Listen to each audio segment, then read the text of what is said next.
अलीकडेच मालेगावमध्ये 3 वर्षाच्या मुलीवर बलात्कार झालेला आहे. आताच इचलकरंजीमध्ये ही बातमी ऐकायला भेटते की एका शिक्षकाने एका छोट्या मुलीवर बलात्कार केला. आता आपल्या मुली शाळेत पाठवायच्या का नाही हा पण विचार करावा लागेल, कारण शाळा पण एवढ्या सेफ राहिलेल्या नाहीत जिथं आपल्या मुली सुरक्षित आहेत. एवढ्या नीच प्रवृत्तीची क्रूरता करून ह्या सगळ्या ज्या गोष्टी घडत आहेत आणि ह्या ज्या केसेस वाढत आहेत त्यावर सरकार का नाही काय निर्णय घेत? कायद्याने काय तुम्ही बघणार आहे? त्याला त्याची गुन्हा सिद्ध झालाय, त्याला फाशी द्या ना. तो त्याने बलात्कार केलाय, त्याची काय आता त्याच्यावर त्याची परीक्षा बघत बसायचं? त्याला डायरेक्ट फाशी देऊन टाका, पुन्हा अशा गोष्टी घडणार नाहीत. जोपर्यंत तुम्ही ही मानसिकता ठेचणार नाही तोपर्यंत ही मानसिकता थांबणार नाही सर.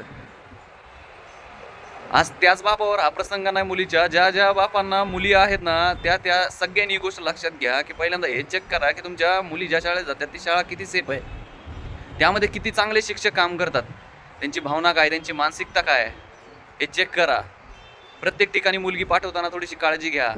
कोणी ना कोणीतरी सोबत पाठवा, कोणतं हत्यार ठेवा त्यांच्यासोबत.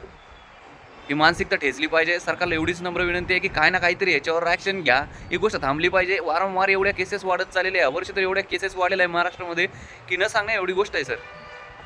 आणि नको त्या पद्धतीनं मारलेलं आहे मुलींना, नको त्या पद्धतीनं मारून टाकलेलं आहे. काय ना काहीतरी ह्याच्यावर पर्याय करा. फाशीसारखी शिक्षा द्या.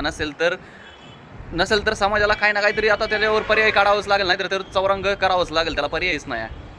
तुम्ही जर ॲक्शन घेत नसेल तर मग त्याचा चौरंग केलाच पाहिजे, कारण हा निकृष्ट अत्याचाराने वाढलेली जी क्रूरतेची भावना आहे ना ही सगळी संपवली पाहिजे. त्याच्याशिवाय याला पर्याय नाही आहे. जय महाराष्ट्र.